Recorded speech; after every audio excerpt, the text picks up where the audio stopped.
अस्सलाम वालेकुम स्टूडेंट्स आज हम बात करेंगे लेसन नंबर 5 की investment analysis and portfolio management के। ये लेसन बेसिकली मार्केट मैकेनिक्स पे है, यानी कि मार्केट के अंदर कौन कौन सी एक्टिविटीज होती हैं। अब सबसे पहले जो चीज़ आपके सामने लिखी हुई है ये है टाइप्स ऑफ अकाउंट्स। जो ब्रोकरेज अकाउंट्स होते हैं, यानी कि आप जब मार्केट में इन्वेस्टमेंट करने जा रहे हैं तो डायरेक्टली इन्वेस्टमेंट नहीं होती स्टॉक एक्सचेंज के अंदर, वहां पे आपको किसी ना किसी ब्रोकर के थ्रू इन्वेस्टमेंट करनी होती है।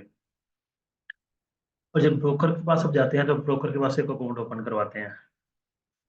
ब्रोकर के पास दो तरह के अकाउंट ओपन होते हैं, एक होता है कैश अकाउंट, दूसरा होता है margin account. Cash account basically क्या है कि जो इन्वेस्टर है वो ब्रोकर के साथ कमीशन बेस्ड एक्टिविटी करता है। जो भी बाइंग सेलिंग करनी है वो ऑन बेसिस ऑफ कैश होती है, यानी कि इसमें कोई क्रेडिट के एलिमेंट नहीं होता।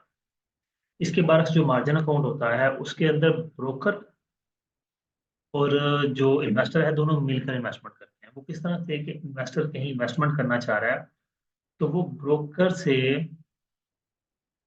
कुछ अमाउंट अपनी लगाएगा, कुछ ब्रोकर से बारो कर लेगा।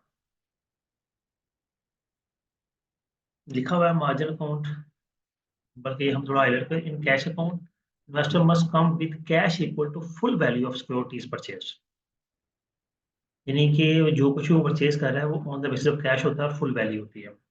मार्जिन अकाउंट के अंदर a margin account permits on investor to borrow part of cost of investment from a brokerage firm। ये फॉर्म नहीं है, ये फ्रॉम है। ठीक है, इसको मैं दोबारा जरा एक बार बता दूं। ये जो एफ आई आर है ये फ्रॉम लिखा हुआ है। Okay, the account allows investor to round up and buy round lot, यानी कि वो एक लॉट जो है कुछ भी शेयर्स बाय करता है तो उसकी कुछ अमाउंट इन्वेस्टर देता है, बाकी ब्रोकर जो है वो शामिल करता है। अब ये लीवरेज बेस्ड होता है, यानी कि इस पर ब्रोकर जो है वो इंटरेस्ट चार्ज करता है। इसके बाद आ गया था बाइंग पावर। बाइंग पावर का मतलब होता है कि आप किस हद तक कुछ चीज बाय कर सकते हैं। ये मार्जिन अकाउंट के बेस पर ही होता है कि आप कौन ब्रोकर का क्या कॉन्ट्रैक्ट हुआ है, 50% हुआ है, 40-60 हुआ है, 30-70 हुआ है, यानी कितने परसेंट इन्वेस्टमेंट आपने करनी है और कितने परसेंट ब्रोकर ने करनी है। तो जो इन्वेस्टमेंट परसेंटेज आपकी होती है वो आपकी बाइंग पावर कहलाती है। How much more can spend for securities without having put up an additional cash. Extra cash शामिल किए बगैर आप किस हद तक इन्वेस्टमेंट कर सकते हैं। मतलब ये कि आपके पास 1 लाख रुपए अकाउंट में पड़ा हुआ है, आप 1.5 लाख तक, 2 लाख तक, 2.5 लाख तक किस हद तक इन्वेस्टमेंट कर सकते हैं, वो आपकी बाइंग पावर कहलाती है। ठीक है, नीचे उसने एक फार्मूला बना के दिया कि बाइंग पावर कैसे कैलकुलेट होती है, लेकिन जनरली सिंपली देख लें। With 50% national margin buying power equal to equity minus debt balance. Buying power क्या होगी? इक्विटी माइनस जो डेट बैलेंस है वो निकाल के बाकी बाइंग पावर आपकी कहलाएगी। यानी कि जितनी इन्वेस्टमेंट की है उसमें डेट निकाल दे तो आपकी बाकी बाइंग पावर कहलाएगी। अच्छा, आगे टर्म आती है margin calls. Margin call basically क्या होती है कि जब आप मार्जिन एक्टिविटी करते हैं, मार्जिन को यूटिलाइज करते हैं, इन्वेस्टमेंट करते हैं, तो अक्सर बात ऐसा होता है कि शेयर्स जो है जिनमें आपने इन्वेस्टमेंट किया है उनकी वैल्यू में कमी आती है। तो उसमें इनिशियल मार्जिन की हद एक मेंटेन होती है कि कितना मार्जिन जो है वो इनिशियल मार्जिन होगा, और फिर मेंटेनेंस मार्जिन एक मेजर होता है कि कितना मेंटेनेंस मार्जिन होगा, ठीक है, कितना मार्जिन मेंटेन रखना है, और फिर मिनिमम पोर्टफोलियो वैल्यू जो है वो मेजर होती है कि हमारे पोर्टफोलियो की मिनिमम वैल्यू क्या होगी। मैं थोड़ा सा आपको इलेबोरेट फर्दर कर दूं। फर्ज करें आपको 50% है तो मेंटेनेंस मार्जिन जो है 60 या 70% रख लिया जाता है, और उसी के मुताबिक मिनिमम पोर्टफोलियो वैल्यू कैलकुलेट की जाती है। अगर आपकी जो इन्वेस्टमेंट है उसकी वैल्यू कम हो रही है तो आप मेंटेनेंस मार्जिन तक आपको रहना है, उससे नीचे आएंगे तो फिर आपको एक कॉल आ जाएगी इन्वेस्टर की तरफ, उसकी ब्रोकर की तरफ से कि जनाब आप मेंटेनेंस मार्जिन से और मिनिमम पोर्टफोलियो वैल्यू से नीचे चले गए हैं, इतने पैसे अपने अकाउंट में जमा करवाएं ताकि आपका बैलेंस मेंटेन रहे। उस कॉल को मार्जिन कॉल कहा जाता है। ये दिख रहा है, once an investor receive a margin call funds must usually be added to return to the 50% equal percentage. ये उसने 50% एक वैल्यू लिखी है, यानी कितनी आपको मिनिमम मेंटेन करनी है, लेकिन वो एक्चुअली जो मेंटेनेंस मार्जिन आपका डिसाइड होता है उसके मुताबिक होती है। आप उसको फर्दर पढ़ना चाहें तो आपको गूगल में इसकी बहुत सी डिटेल्स मिल जाएंगी। आगे आता है वेरिएशन और मार्जिन अकाउंट।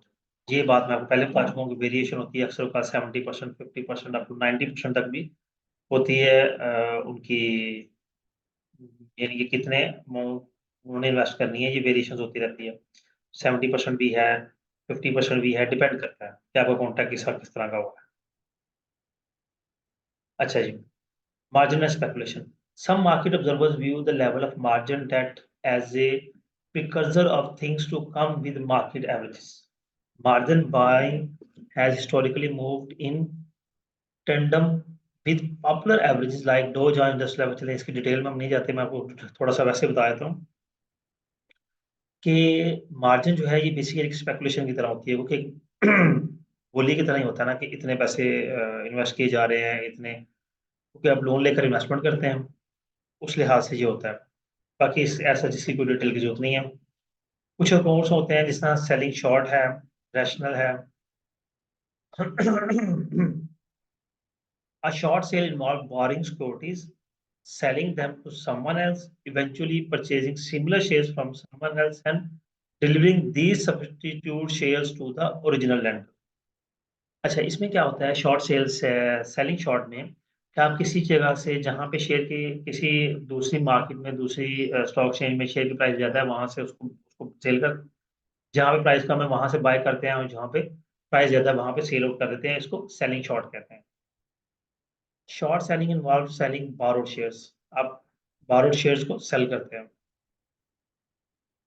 सॉरी, हाँ, इसके अंदर क्या है कि आपने जो शेयर बारो किए हैं आप उनको आगे फर्दर सेल आउट करते हैं, लेकिन बात वही है कि जहाँ प्राइस हाई होगी वहां पे उधार पे ले लेते हैं, कम प्राइस पे वो हाई प्राइस पे सेल करके उसके पैसे उसको वापस करते हैं और अपना मुनाफा कमा लेते हैं।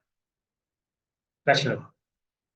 Most short sellers are bearish toward a particular stock. If the short seller is able to borrow shares and sell them at 25, the purchase of these shares few months later at 90 result is the profit 6। यानी कि अभी पता चला कि price increase हो रही है लेकिन फ्यूचर प्राइस कम हो जाएगी। अभी शेयर सेल कर दिए 25 के, इन फ्यूचर वो 19 का परचेज कर लिया और शेयर में मुनाफा कमा लिया, that is called short selling. इसमें क्रिटिसिज्म भी आता है कि लोग ये काम गलत करते हैं, अक्सर लोग खुद मार्केट को क्रैश करते हैं शेयर्स को दोबारा से बाय करने के लिए, और ये मार्केट में रूटीन वाइज एक्टिविटी चलती रहती है। आगे ये एग्जांपल्स दे रहा है, इसको आप खुद रीड कर लीजिएगा।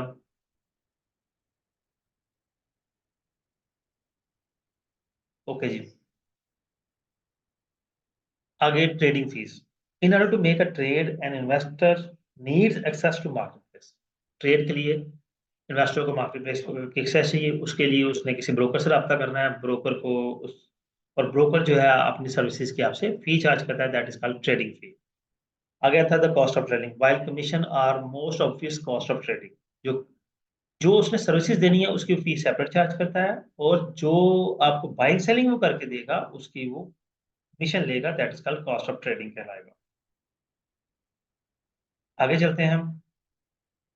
कमीशन का स्ट्रक्चर किस तरह होता है? Commission schedule very widely among broker firms. In general दो the size of the commission charge is a function of two things, the dollar amount of trade and the number of shares involve. कितनी dollar amount trade में involve है और कितने number of shares हैं, इन दोनों के base पर commission decide होती है। कमीशन है usually a function of dollar amount involve and the number of shares trade. यही कमीशन की, जो कमीशन कैलकुलेट होती है उसकी डेफिनेशन है। जी, लास्ट लेक्चर में हमने लिमिट ऑर्डर के बारे में पढ़ा था, अगर आपको जहन में नहीं है तो लेक्चर पिछला जो है उसको एक दफा रिव्यू कर लें तो आपको पता चल जाएगा कि लिमिट ऑर्डर्स क्या है। आगे प्रोसीड करते हैं। Commission discount. कमीशन डिस्काउंट क्या है? At most broker firm the broker who deal with the public personally keeps between 25% and 45% of actual commission charge. यानी कि एक्चुअल कमीशन का अक्सर औकात वो कम आपसे चार्ज कर लेते हैं किसी भी रीजन की वजह से, कोई यानी कि फिक्स उनकी कमीशन होती है लेकिन आपसे वो कुछ रेट हाई या कम डाउन चार्ज करते हैं तो उसको कमीशन डिस्काउंट कहा जाता है। फुल सर्विस ब्रोकर्स, ऐसे ब्रोकर्स जो कि आपको तमाम सर्विसेज देते हैं, यानी कि आपको वो शेयर्स की वैल्यूज भी कैलकुलेट करके देंगे, कंपनी की बाकी इंफॉर्मेशन भी निकाल कर देंगे, यानी कि हर तरह की सर्विसेज। आपको कोई काम नहीं कर रहा है, आपका ब्रोकर ही आपके ये सारे काम कर रहा है, तो वो फुल सर्विस ब्रोकर होता है, और वो कमीशन भी ज्यादा चार्ज करता है, फीस सेपरेटली चार्ज करता है। डिस्काउंट ब्रोकर्स ऐसे ब्रोकर्स होते हैं जो सिर्फ आपके लिए बाइंग सेलिंग करते हैं, उसके अलावा वो कोई काम नहीं करते। Discount work for the organization that execute traders for his clients but does Little else, account holders will receive trade confirmations and monthly account statement, but such will generally not be able to asking and hand holding will be limited. वो research conduct नहीं की जाती जिसमें आपको monthly आपका account balance में बता दिया जाएगा और आपकी बाइक सेलिंग के बारे में बता दिया जाएगा, इसके अलावा कुछ भी डिस्काउंट ब्रोकर एक्टिविटी परफॉर्म नहीं करता। हाँ, एक और बता सकता हूँ कि डिस्काउंट ब्रोकर एक सर्विस है। एक ही ब्रोकर आपके लिए डिस्काउंट ब्रोकर भी हो सकता है, वही ब्रोकर आपके लिए फुल सर्विस ब्रोकर भी हो सकता है। ये ऐसा नहीं है कि डिस्काउंट ब्रोकर कोई हो रहा है और फुल सर्विस ब्रोकर कोई हो रहा है। आगे आ गया इलेक्ट्रॉनिक ब्रोकर। इलेक्ट्रॉनिक ब्रोकर जो है, जो आपके लिए ऑनलाइन सर्विसेज प्रोवाइड कर रहा है, ठीक है। ये 19 लेट 1990s और उसके बाद जो सारे ऑनलाइन ही सारे इलेक्ट्रॉनिक वर्किंग शुरू हो गई है। अब तो फिजिकली कोई भी मार्केट विजिट नहीं करता, घर बैठे सारी एक्टिविटी परफॉर्म हो रही होती हैं।